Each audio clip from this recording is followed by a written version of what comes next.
rocking and rolling here, and Yeah. if anyone wanders in, I can repeat stuff.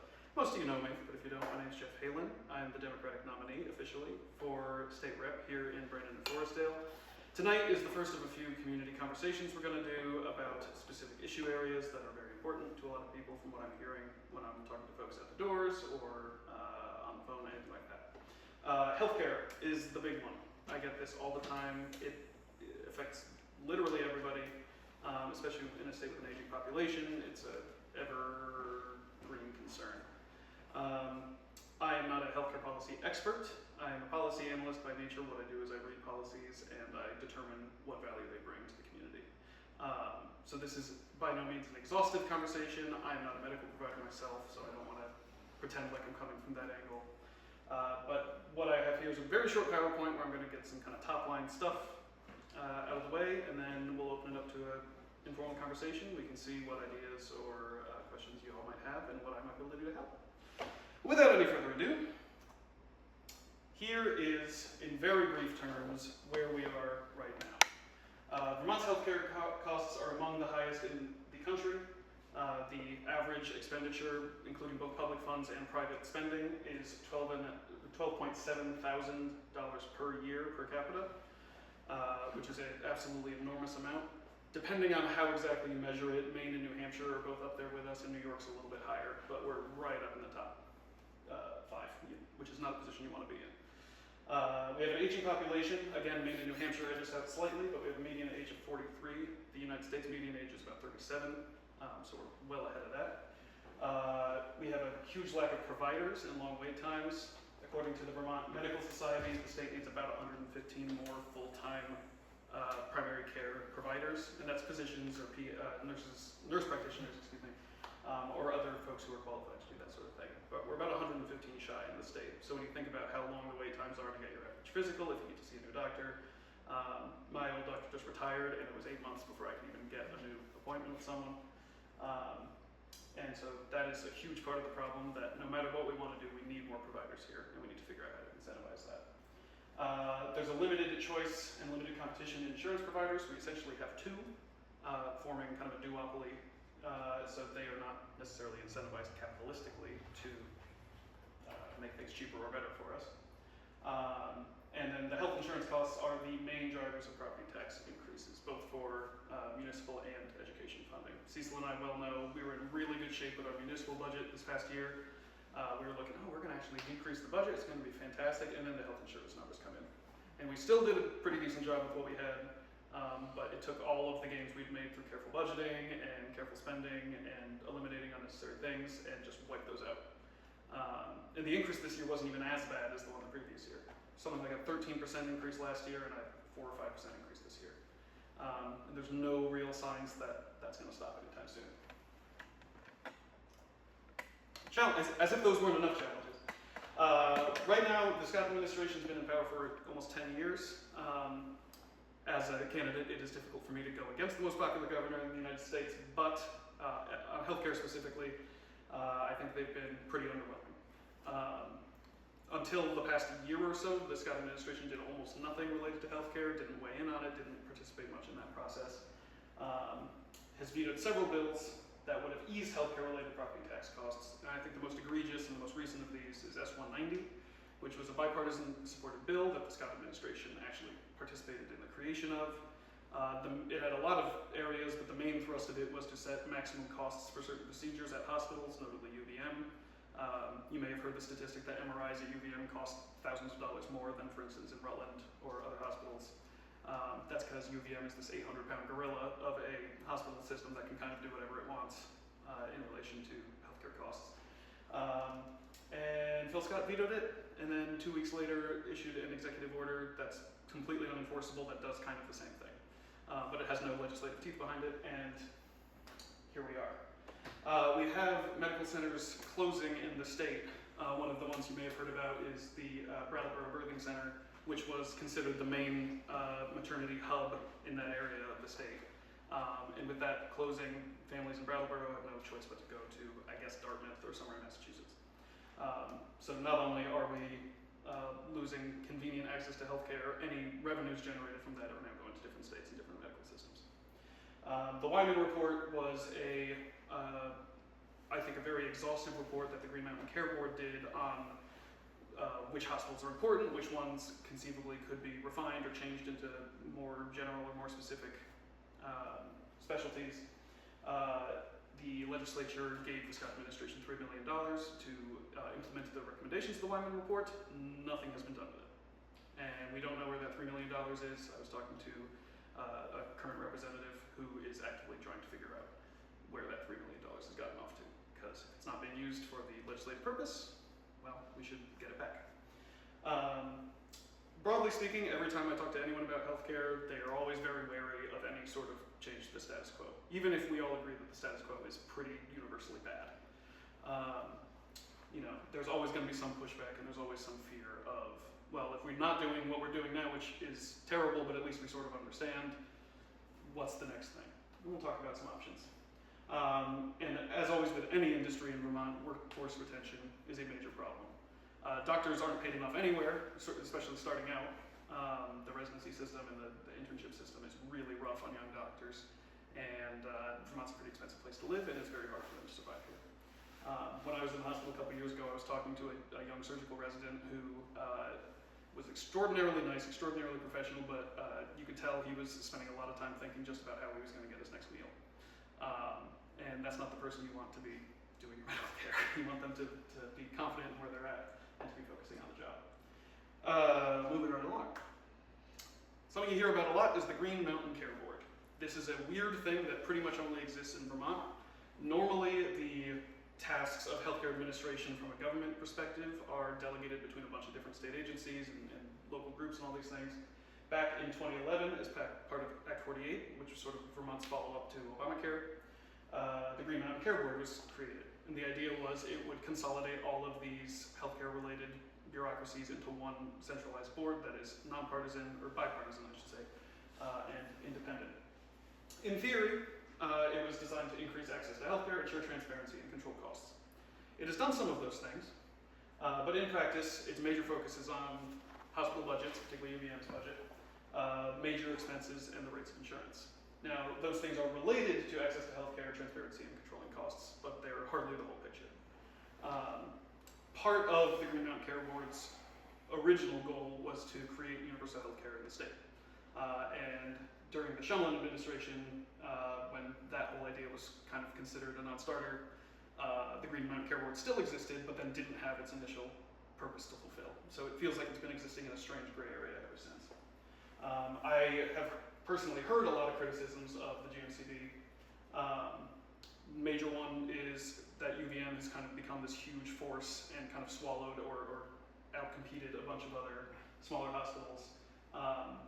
They've also forced hospital budgets at UVM and other places to close certain services that are expensive to provide, psychology, mental health services, certain specialties, gastroenterology is one, to favor money makers, which usually are radiology, things like scans, where you can charge people a lot of money, and a number of other things that exist mainly to shore up the budget rather than to actually provide the broadest swath of healthcare we can.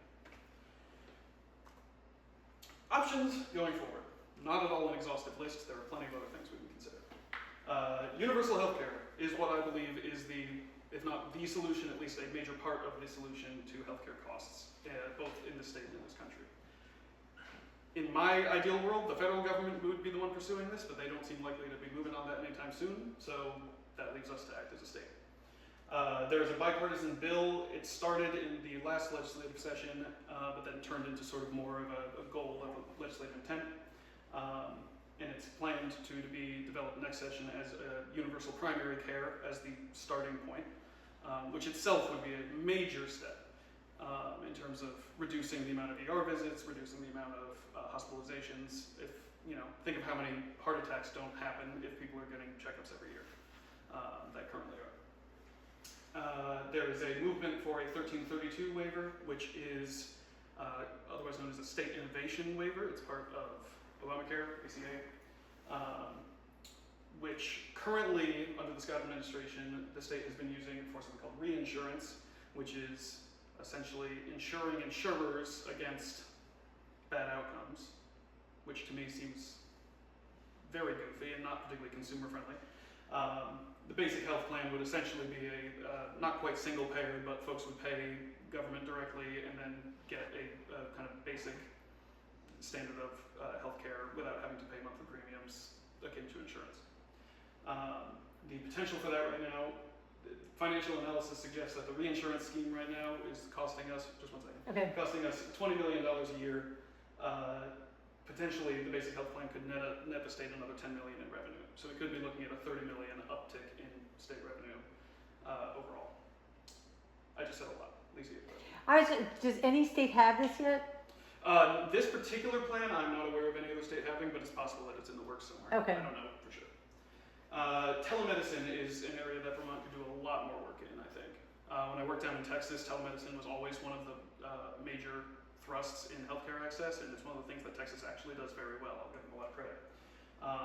Where you've got medical centers that have providers that if folks are out in rural places or can't make a scheduled appointment or anything like that, you can do a lot of diagnostic work or just checking in with people over the phone or over a Zoom call, anything like that. And that should be a major focus, because if you can't get someone into the doctor, the next best thing you can do is at least check in with them and see how they're doing health-wise and potentially start the process of getting them the care they need. I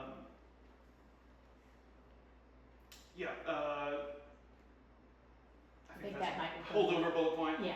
I made this very late last night, excuse me. The other thing we could do going forward is aggressively pursue and eliminate inflated hospital prices. This was one of the, that's a good one. This is one of the major functions of the Green Mountain Care Board that I think they could be doing more. It's one of the major functions of S190 that Governor Scott vetoed. We should be looking, especially at UVM, but really across the board, where are hospitals charging consumers more, patients more than they ought to be, and why?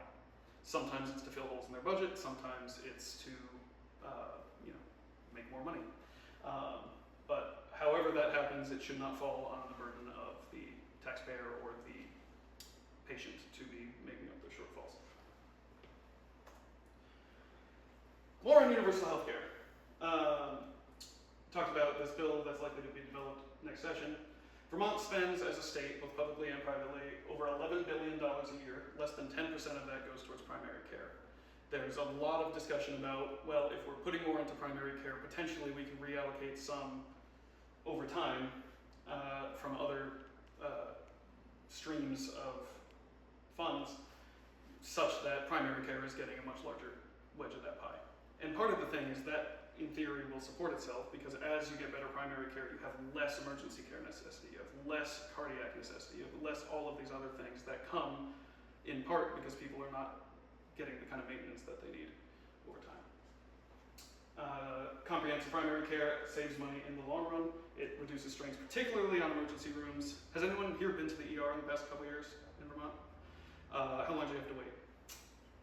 Well, I've been several times Right. for several reasons, and the wait was anywhere from an hour for something that was critical to overnight. Right. For, I went in because I couldn't get in to see my GBI and ear infection that wasn't going away for 2.5 weeks, and my ear had swollen to the point where I thought I had ruptured my eardrum. Not life-threatening, but certainly was a problem. I go to the ER, I wait for about 4 hours to even get into anywhere. Never saw a doctor. It was a very lovely physician's assistant, did what they could. And then I came back with a referral to the ENT that I could go to in a couple weeks, at which point the infection had pretty much resolved, and I was out $2,500. And that's just the ER visit. So none of that's great. Insurance doesn't cover it? My insurance is not very good because I'm an otherwise healthy young man. Okay. And Your deductible's very high. my deductible's very high and doesn't do much for emergency visits. Let me put it this way: my deductible is much higher than $2,500. ERs are under a ton of strain. It's not their fault, but they are kind of absorbing a lot of primary care as part of their mission, which is not what an emergency room should be doing. So anything we can do to take the burden off of them so that when you're in an actual critical situation, you can actually go see a doctor and you're not waiting in a waiting room for 8 hours or whatever it is. There's a lot of debate on funding mechanisms over how this will work, and that will be something that's going to get hashed out in the next session.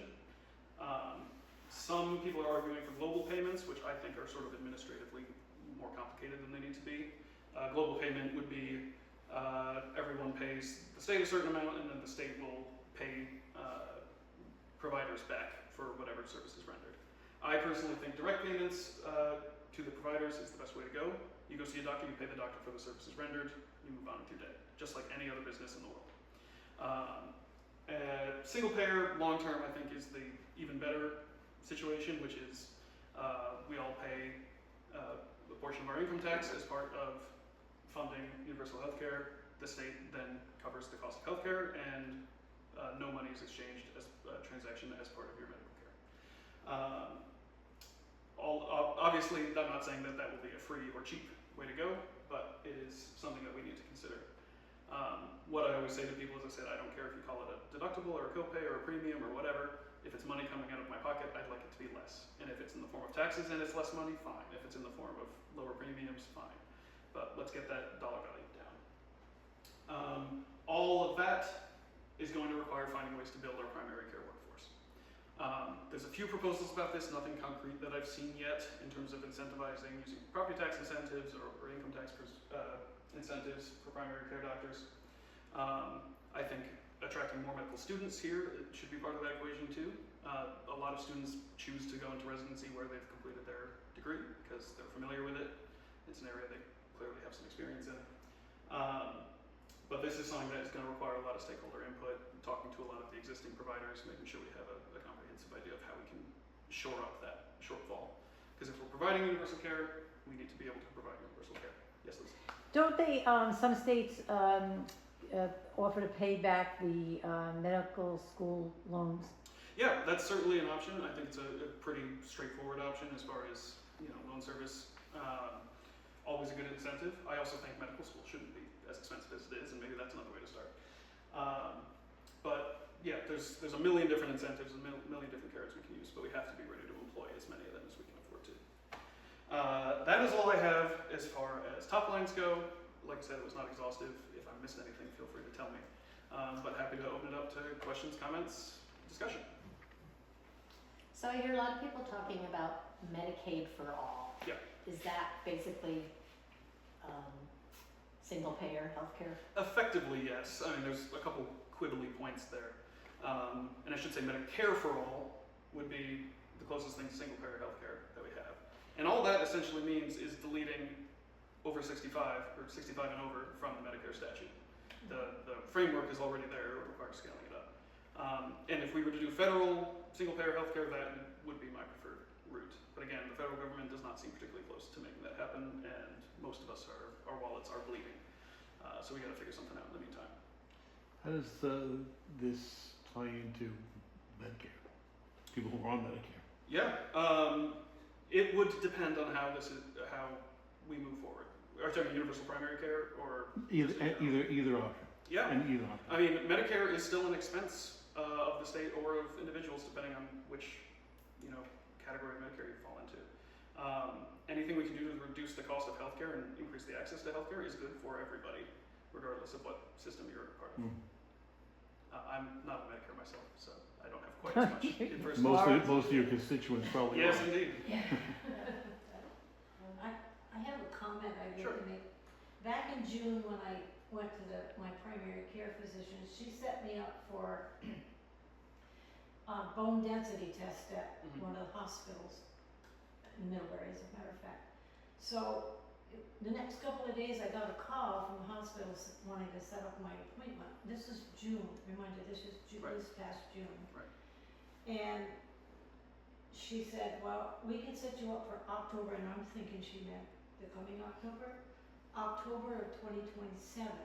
And I said, you do realize I'm in my 80s, and I might not be around. You're in your 80s? You don't even look like you're in your Yes, 80s. I'm 84. Wow. And Stop I stealing my said, lines. I might not be around in 2027, I don't know that, and I said, how come we have to wait so long for an appointment, for you to schedule an appointment? Well, we're short of staff.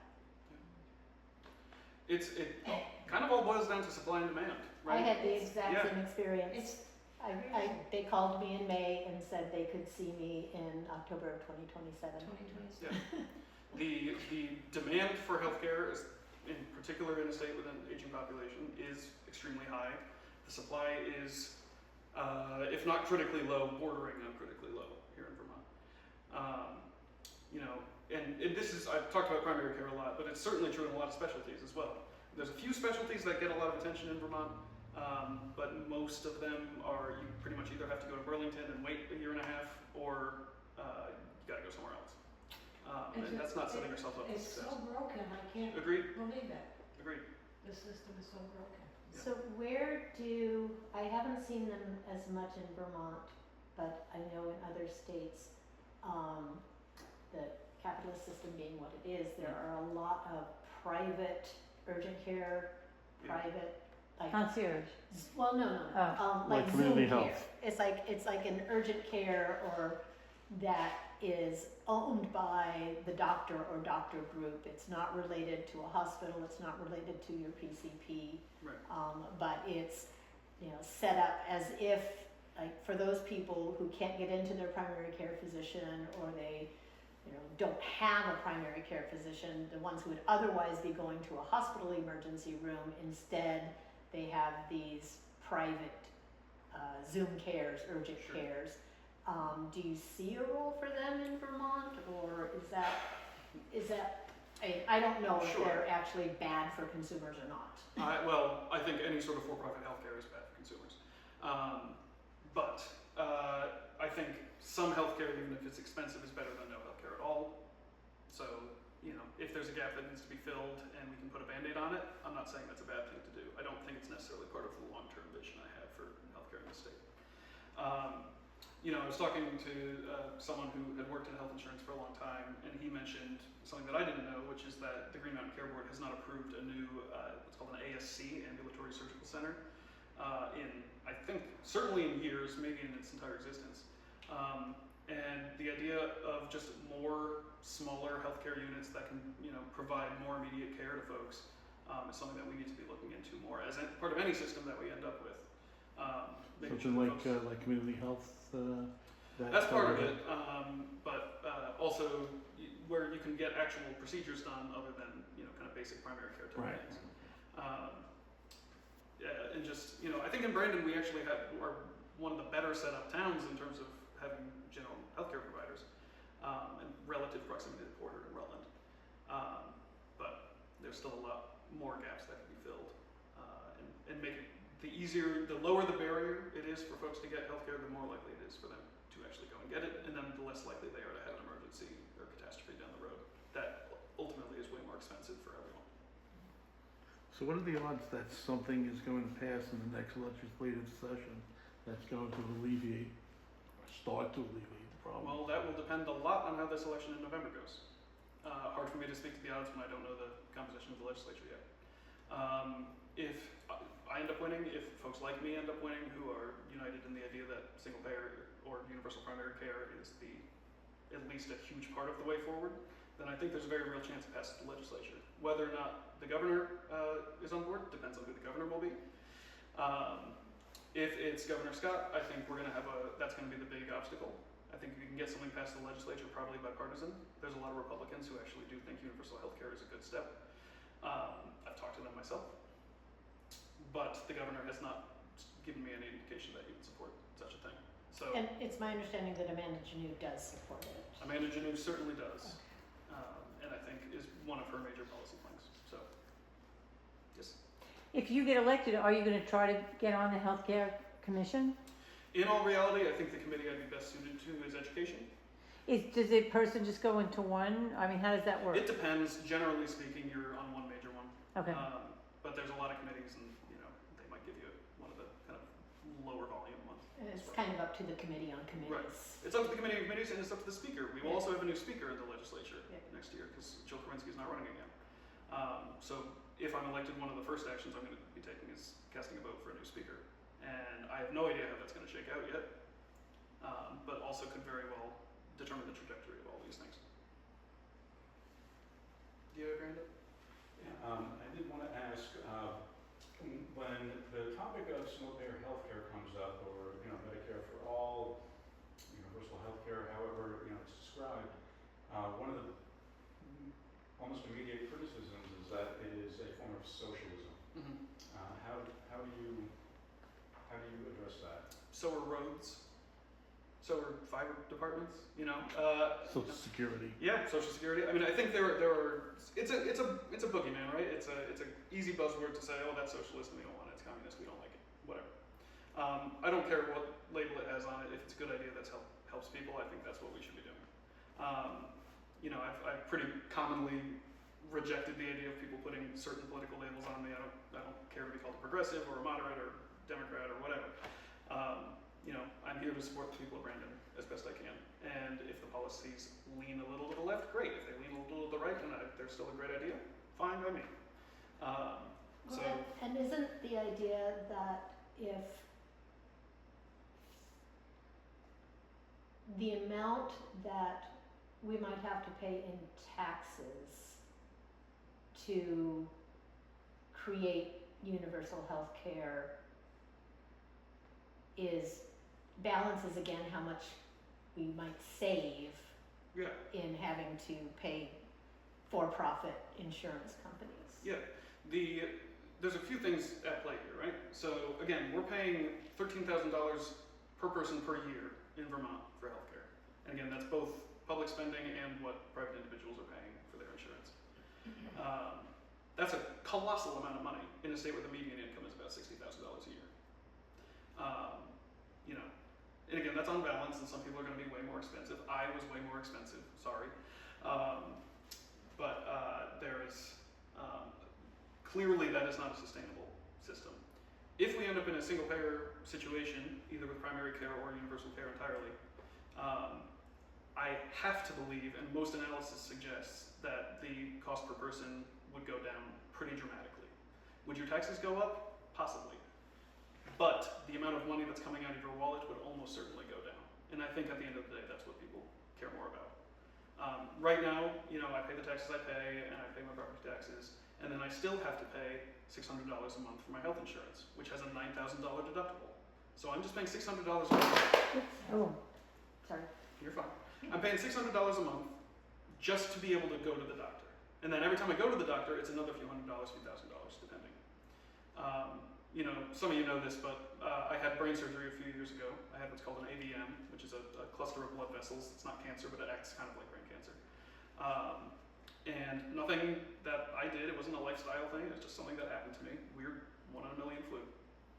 And I got very lucky and it got diagnosed before I had any serious adverse effects.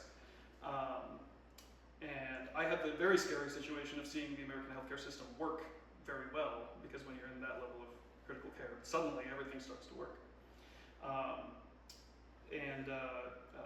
Go to the hospital, get it dealt with, have my surgery, it's all good. I'm out of the hospital after about 5 days.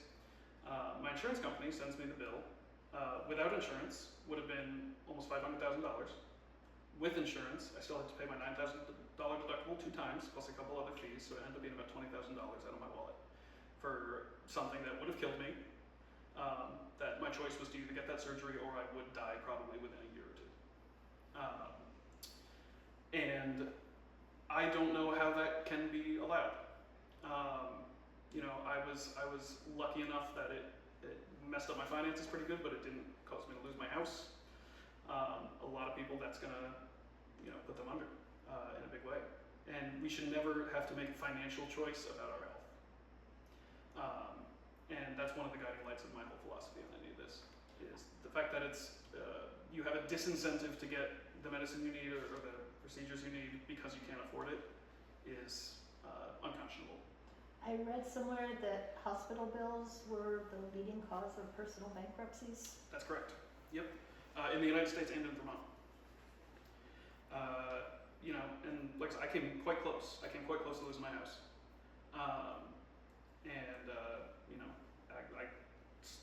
Weird to say that I got lucky in that context, but I got about as lucky as I could have. It's. I don't know how anyone, regardless of politics, regardless of what you think about, oh no, it's socialist, regardless of any of this, I don't know how anyone looks at that system and says this is a workable thing. And the other factor of all this is when there's a profit motive in healthcare, it means people are trying to make money off of you. The government, generally speaking, is not trying to profit off of people. So if we move to a single-payer system, even if all else stays the same, even if quality of care doesn't change at all, we're still not lining the wallets of people who are earning money off of other people's sickness. So I know that the federal government has been cutting back on a lot of different agencies that do work that, even if it's not part of the healthcare industry, affects Sure. health, public health. For example, like food testing and safety food Right. safety inspections have gone down significantly. Right. Is there a role for the states in making up for that federal, how do the states, or is there a way for the states to step in and make sure that we have safe food and, Yeah. and So the most obvious recent example is the cyclospora thing.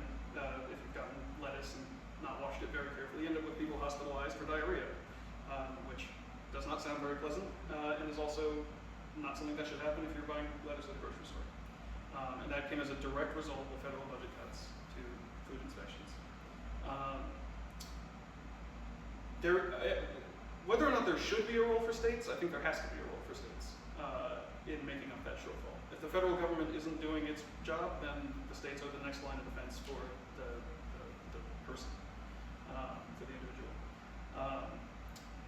In my view, Vermont is taking on a lot as it is to kind of cover for the shortcomings of the federal government, and is certainly not the only other state who's doing that.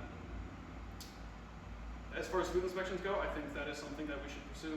If the federal government continues to cut, all these problems, are going to keep getting worse, and you're not going to be able to go buy food at the grocery store because everything is going to have a risk of making you sick. Anything that is preventative is always going to be more cost effective in the long run than reacting to the disaster that has already happened. We see it, it's easy to make that point with things like flood mitigation. We have this culvert in town, and Brandon is kind of hailed as this shining star of flood preparedness. But we need to be having an eye on the potential disaster in pretty much everything we're doing. And healthcare is an ongoing disaster that we're not doing much about. So anything we can do to head off the catastrophe and just be left with the maintenance and the preventative work is going to be a good financial step in the long run. Is Vermont working with any of the other states? I read somewhere that some states are talking at least about combining resources and making like regional. I haven't seen a particular push towards that in Vermont yet, but it is something I would angle for.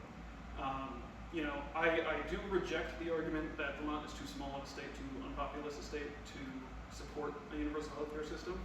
I look at the country of Malta, which has half the population of Vermont and is an island, or 3 islands. And they have some of the best healthcare coverage in the world. They're part of the European Union, so they do have help, but they started that process before they were fully EU members. And there's plenty of small nations. Ireland is not particularly populous. The Baltic states not particularly populous. That have managed to make it work and make it work at much less per person cost than what we pay here. The other thing is, when you look at Canadian healthcare, that started in the province of Saskatchewan, which is a rural, relatively conservative province. It's like 40 times the size of Vermont with twice as many people. So if you're talking about density, they have much, much less of it than we do. And that's where that whole system grew out of, started in the 50s, I believe. So I reject the notion that Vermont can't go it alone. But if we don't have to, so much the better. I think getting a New England or a Northeast consortium of states together to work on a regional healthcare situation, I think would be a win for everyone involved. And particularly us, because they'd be doing a lot more of the work. Don't you think if Vermont got that though, that a lot of people would move here to take advantage of that? And so how would that help? Is that economies of scale? Then you'd have more people paying into it, and so it'd be. Well, then we run into the whole housing discussion, which we'll have another one of these. Okay, part 2. The reality is probably, but I think it will also show that it's functional, and then if Vermont can show it can work, then any state can do it. Right, If we maybe can they do could it, then follow pretty it. much Yeah. anyone else can do it. I have to believe that Vermont showed it was not only possible but actually very successful. Other states would be much less afraid to take the first step. I've noticed a lot in my background in legislative policy that being the first state to try something is always kind of dicey, even if it's a small thing. I can think of half a dozen examples from my time in Texas off the dome, where Texas was like, well, we're not going to do this because we'd be the first state. But the second another state does it, suddenly it's like, oh, well, they did this in Montana and it worked great. Oh, they did this in Massachusetts and it worked perfectly for them. So someone has to be willing to be the pioneer of it. I suspect Vermont will not be the only state seriously weighing this in upcoming legislation. Some states have already done kind of smaller scale versions of it, but I still think Vermont has a real chance to be a leader in the movement here.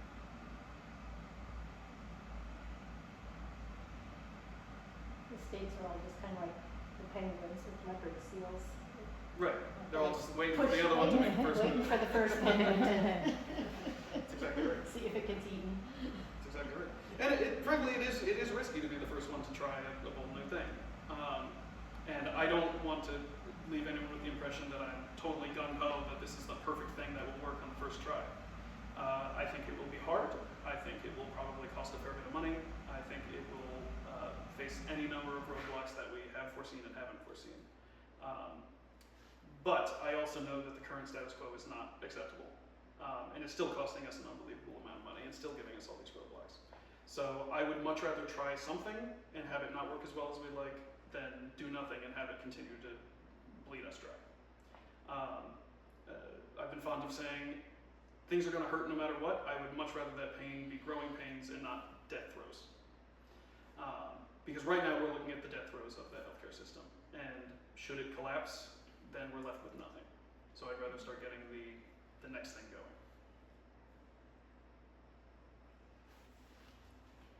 Good. Anything else? Thank you very much. Thank you all for coming. If anyone has any other questions, you know where to find me. JeffHaylon.com is my website. I have policies all on there. Contact information is all on there. You can reach me at campaign@JeffHaylon.com. My campaign phone number is 1-802-234-1009. Happy to take any questions at any time from anyone. Thank you all again for I got another one. Oh, Okay, so the signs, are we supposed to put those out or not yet or what? you are welcome to put one out in general. If you are a supporter and want to put a sign out, I will certainly not stop you. We're trying to not completely overdo it Okay. this far before the election. Okay. Yeah. I think there's timelines. Yes. In general, early mid-September, I think, is an Yeah. appropriate time to start. Putting out. Oh, like a month from now, then we can put Something them out? like that. Okay. Yeah. You are welcome to. I will never stop. No, I don't want, we don't want to Yeah. step out of line here, so. But yeah, it's just they run the risk of becoming part of the furniture if they're. That's true too, right? Yeah. Plus, they get dirty and. Yeah. You know, Plus, I think under our sign code, there's like a space of time before and after the election Right. where they're. and it's 90 days, which we are Yeah. within. But Yeah. thank you, Jeff. Great, well, you did a great job. Thank you all very much. I learned We a will be lot. doing another one of these on most likely education. Will be the next one we do, hopefully at the American Legion sometime next month. But Okay. Details forthcoming. Good. Thanks. Thank you all.